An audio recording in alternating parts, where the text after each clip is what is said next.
नमस्कार दोस्तों, मैं अखिलेश सिंह परीक्षा एनालिसिस के यूट्यूब चैनल पर आप सभी का स्वागत करते हैं। आज का जो हमारा टॉपिक है वो है भारत की अनुसूचियाँ, यानी कि जो हमारा जो टॉपिक है वो किससे संबंधित है, वो भारत की अनुसूचियों से संबंधित है। तो आइए देखिए कि भारत की अनुसूचियाँ, यानी कि जब प्रारंभ में संविधान का निर्माण हुआ था तो उस समय कितनी अनुसूची थी।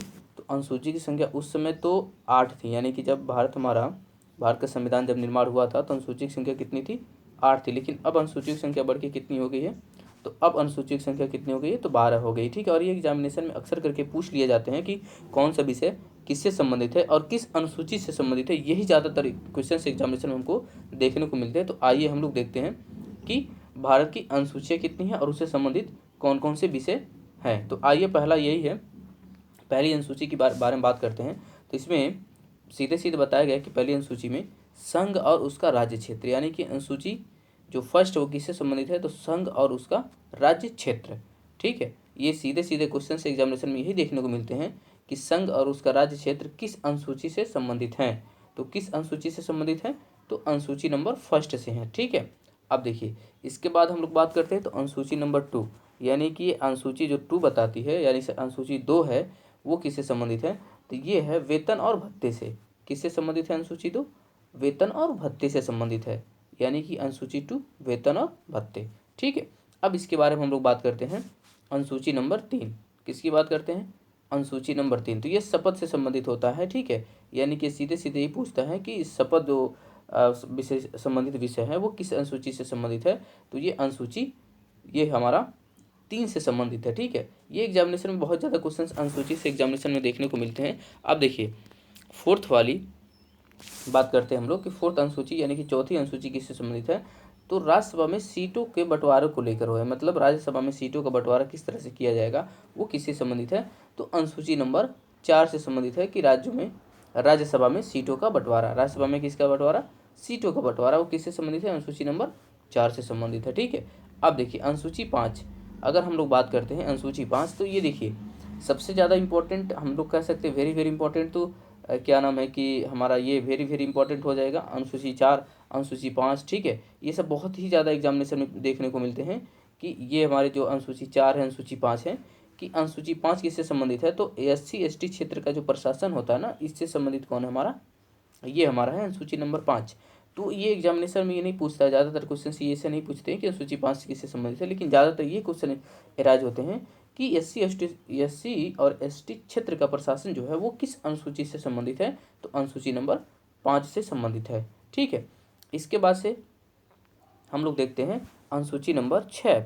तो अनुसूची 6 की बात करते हैं, तो देखिए ये तो बहुत ज़्यादा एग्जामिनेशन में पूछा जाता है, एक तरह से फेवरेटेबल है। ठीक है, फेवरेबल क्वेश्चंस बनते हैं ये। देखिए अनुसूची नंबर 6, तो अनुसूची 6 की बात जब हम लोग करते हैं तो इसमें असम, मेघालय, त्रिपुरा और मिजोरम के ST क्षेत्र के प्रशासन से संबंधित है। कौन, अनुसूची नंबर 6। देखिए ये राज्य आप लोग जरूर से जरूर याद करिएगा। देखिए असम है, मेघालय है उससे संबंधित, त्रिपुरा है और मिजोरम है। ठीक है, यानी कि असम, मेघालय, त्रिपुरा और मिजोरम है, ये 4 स्टेट जो हैं यहाँ पे ST क्षेत्र का प्रशासन कैसे रहेगा, कौन सी अनुसूची संबंधित है, तो अनुसूची नंबर 6 से संबंधित है। ठीक है, अब आइए हम लोग बात करते हैं एग्जामिनेशन का। ये देखिए अनुसूची नंबर 7, अनुसूची नंबर 7 तो बहुत ही इंपॉर्टेंट है, ये एग्जामिनेशन में बहुत ज़्यादा पूछा जाता है कि समवर्ती सूची समवर्ती सूची का प्रावधान किस सूची से संबंधित है। ठीक है, समवर्ती सूची, ठीक है, यानी कि जिस पे केंद्र और राज्य दोनों मिलके काम करते हैं, केंद्र और राज्य, उसी को कौन सा सूची कहते हैं, तो वो समवर्ती सूची के अंतर्गत आता है। तो इसीलिए एग्जामिनेशन में बहुत ज़्यादा पूछा जाता है कि समवर्ती सूची का प्रावधान किस अनुसूची में है, तो अनुसूची नंबर 7 में है। जैसे शिक्षा है, वन है, ये सब किस में आते हैं, तो समवर्ती सूची में आते हैं। इस पे केंद्र और राज्य दोनों मिलकर क्या करते हैं, उस पर कानून बनाते हैं। तो देखिए अब अनुसूची नंबर 8, ये बहुत ज़्यादा एग्जामिनेशन में पूछा जाता है, अनुसूची नंबर 7। ठीक है, वैसे अनुसूचियाँ ये सारे के सारे इंपॉर्टेंट ही हैं, क्योंकि एग्जामिनेशन में आजकल तो ये ट्रेंड चल रहा है कि अनुसूची से संबंधित क्वेश्चन से जरूर पूछे जा रहे हैं। अब देखिए अनुसूची नंबर 8, देखिए अनुसूची 8 की जब हम लोग बात करते हैं तो ये मान्यता प्राप्त 22 भाषाओं का क्या करता है, ये उल्लेख करता है। तो देखिए 22 भाषाएं, यानी पूछेगा ना कि जो 22 भाषाओं का उल्लेख है वो किस अनुसूची से संबंधित है, तो अनुसूची नंबर 8 से संबंधित है। संविधान निर्माण के समय कितने भाषाएं थी हमारे संविधान में, तो 14 भाषाएं थी। कितने भाषाएं थी, 14 भाषाएं थी संविधान निर्माण के समय। अब हम लोग बात करते हैं अनुसूची नंबर 9 यानी कि 9 की। तो देखिए अनुसूची नंबर 9 की जब हम लोग बात करते हैं, अनुसूची नंबर 9 की, तो देखिए अनुसूची 9 ये देखिए बहुत ही ज़्यादा इंपॉर्टेंट है, क्योंकि संविधान क्या नाम है कि संविधान में, हमारे मूल संविधान में सिर्फ 8 अनुसूची थी। तो 9वीं अनुसूची 9वीं है, जो 10वीं है, ठीक है, ये सब क्या हुई हैं, जोड़ी गई हैं। तो जाहिर सी बात है जब जोड़ी जाएंगी तो उस संविधान को क्या करना पड़ेगा, संशोधन करना पड़ेगा। तो संविधान संशोधन होगा, जब संविधान संशोधन होगा तो अनुसूची हमारी बनकर उसमें तैयार होंगी। तो देखिए प्रथम संविधान संशोधन अनुसूची नंबर 9 से संबंधित है, और ये कब हुआ था, तो 1951 में। तो ये पूछ लेता है कि प्रथम संविधान संशोधन कब हुआ था, तो 1951। ये तीनों इंपॉर्टेंट है, ये तीनों के तीनों, ये जो दिया गया ना, दो ये और ये अनुसूची नंबर 9 बहुत ही ज़्यादा इंपॉर्टेंट है कि प्रथम संविधान संशोधन कब हुआ था, 1951 में।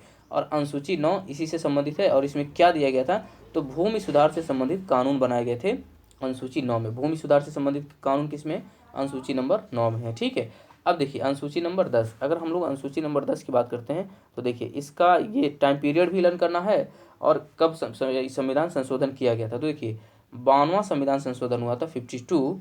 अनुसूची नंबर 10 कब हुआ था, 52वां संविधान संशोधन। और इसमें कानून क्या बनाया गया है, तो दल बदल संबंधित कानून किसमें है, तो ये सीधा पूछता है कि दल बदल कानून किसमें है, तो ये अनुसूची नंबर 10 में है। दल बदल कानून कब किया गया था, तो 1985 में, ठीक है। ये ऐसे पूछेगा कि अनुसूची नंबर 10 जो है वो क्या नाम है कि कब संशोधित करके आई थी, तो 1985 में। या 52वां संविधान संशोधन कब हुआ था, तो 1985 में। या दल बदल कानून किस अनुसूची से संबंधित है, तो दल बदल कानून हमारा किससे संबंधित, अनुसूची नंबर 10 से संबंधित है सीधे, ठीक है। कब हुआ था, 1985 में। और ये कौन सा संविधान संशोधन है, तो 52वां संविधान संशोधन अनुसूची नंबर 10 से है, ठीक है। अब देखिए इसके बाद हम लोग बात करते हैं अनुसूची नंबर 11, बहुत ही ज़्यादा इंपॉर्टेंट है, ठीक है। अनुसूची नंबर 11, देखिए अनुसूची 11 की बात हम लोग करते हैं, तो ये 73वां संविधान संशोधन हुआ था, ठीक है। ये कब हुआ था, तो 73वां संविधान संशोधन हुआ था। देखिए ये कब हुआ था, 73वां संविधान संशोधन 1992। तो ये इसकी हम लोग बात करते हैं, तो 73वां संविधान संशोधन 1992 में हुआ था, ठीक है। ऐसे पूछता है कि जो पंचायती राज से संबंधित विषय है, ये है ना। देखिए अनुसूची नंबर 11 किससे संबंधित है, तो पंचायती राज से संबंधित है। जो ग्राम पंचायत का विकास किया गया था, यानी कि उससे संबंधित जो कानून बने थे, वो क्या नाम है कि अनुसूची नंबर 11 से संबंधित है। और इसमें कितने विषय हैं, तो 29 विषय हैं। ये पूछा जाता है कि पंचायती राज में कितने विषय हैं, तो ऑप्शन में 18 भी दे देता है, 29 भी दे देता है, 28 भी दे देता है, ठीक है। तो ये ऑप्शन में मिल जाते हैं आपको। तो ये सीधे सीधे विषय से संबंधित क्वेश्चन आते हैं कि अनुसूची 11 में कितने विषय हैं। तो अनुसूची 11 में अगर ऐसे नहीं देगा ना, पंचायती राज में कितने विषय हैं, तो ऐसे कर देगा कि अनुसूची 11 में कितने विषय हैं, तो वहाँ कन्फ्यूजन हो जाएगा। कितने विषय हैं, तो 29 विषय की संबंधित है कौन, अनुसूची 11, ठीक है। और ये किससे संबंधित है, तो पंचायती राज से। कब किया गया था, तो 1992 में। 73वां संविधान संशोधन 1992 में किया गया था, ठीक है। अब देखिए हम लोग बात करते हैं अनुसूची नंबर, हाँ, तो देखिए इसको लागू कब किया गया था, ये भी पूछा जाता है कि इसको लागू कब किया गया था, तो 24 अप्रैल 1993 को। तो इसीलिए 24 अप्रैल को क्या मनाया जाता है हमारा, पंचायती राज दिवस 24 अप्रैल को मनाया जाता है। बहुत इंपॉर्टेंट, बहुत ही ज़्यादा इंपॉर्टेंट क्वेश्चन है कि पंचायती राज दिवस कब मनाया जाता है, ठीक है। इसको लागू कब किया गया था पंचायती राज को, तो 24 अप्रैल 1993 में इसको वैधानिक इसमें 24 अप्रैल 1993 को लागू कर दिया गया था, ठीक है। अब देखिए अनुसूची नंबर 12 बहुत ही ज़्यादा इंपॉर्टेंट ये भी है, हम एक तरह से कह सकते हैं। देखिए अनुसूची नंबर 12, तो अनुसूची नंबर 12 किससे संबंधित, तो 74वां संविधान संशोधन 1992 द्वारा इसको जोड़ा गया था। अनुसूची नंबर 12 को कब जोड़ा गया था, तो 74वां संविधान संशोधन 1992 में ये भी जोड़ा गया था, ठीक है।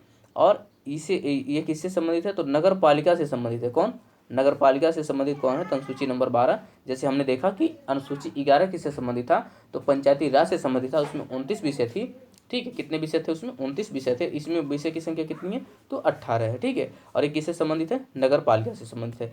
अगर हमारा आपको PDF चाहिए, तो ये PDF आपको परीक्षा एनालिसिस यूट्यूब परीक्षा एनालिसिस के क्या नाम है कि टेलीग्राम चैनल पे आपको परीक्षा एनालिसिस इसी ग्राम से आपको मिल जाएगा। लोगो भी हमारा परीक्षा एनालिसिस का ही लगा है, आप लोग इससे ज्वाइन हो जाएंगे तो इसका PDF आप लोग को वहाँ से मिल जाएगा। धन्यवाद।